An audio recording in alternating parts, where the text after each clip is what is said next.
أنك لا تصلحين زوجة.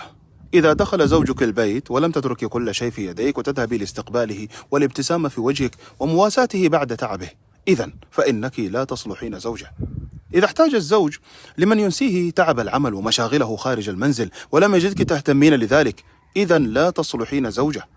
إذا كان زوجك لا يأكل من طبخ يديك ويذهب ويشتري الأكل من المطعم ولا يغسل ملابسه إلا عامل المغسلة، إذن لا تصلحين زوجة. إذا كان لا يهتم لنظافة زوجك إلا عامل المغسلة ولا يأكل من يديك بل من المطعم، إذن ما فائدتك كزوجة؟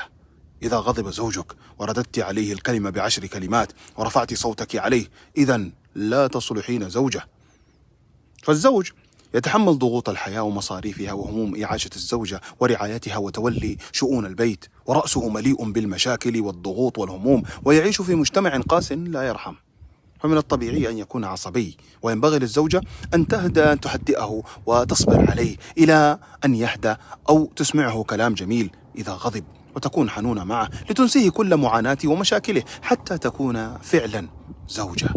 ولكن إذا لم تصبري عليه حتى يهدى وتسمعيه كلام جميل يهدئه، إذن ما فائدتك كزوجة؟ كيف تعرفين أنك لا تصلحين زوجة؟ إذا جلست مع زوجك في البيت ورائحتك كريهة أو لباسك غير نظيف وغير أنيق، إذن لا تصلحين زوجة. فالزوجة لا بد أن تكون بكامل زينتها وأناقتها أمام زوجها، ولكن إذا كنت لا تتزينين ولا تتعطرين ولا تتنظفين إلا عند العزائم والمناسبات، إذن ما فائدتك كزوجة؟ إذا أفشيت سر من أسرار بيتك لأمك لأختك لصديقاتك، إذن فأنت لا تصلحين زوجة. فالزوجة تكون بئرا لأسرار الزوج، ولا تفضح أسرار بيتها وتظهرها للناس، سواء كانت مشاكل أو أمور تخص الزوج. ولو أظهرتها للناس، إذن ما فائدتك كزوجة؟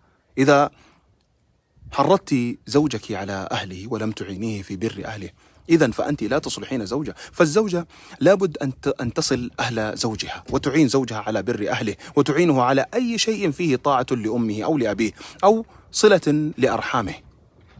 إذا لم تعينيه على الطاعة، إذا من فائدتك كزوجة؟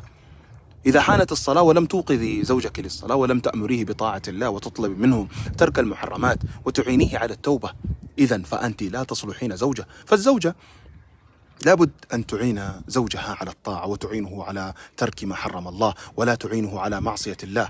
فلو لم تعيني زوجك على طاعة الله وتعينيه على التوبة، إذن ما فائدتك كزوجة؟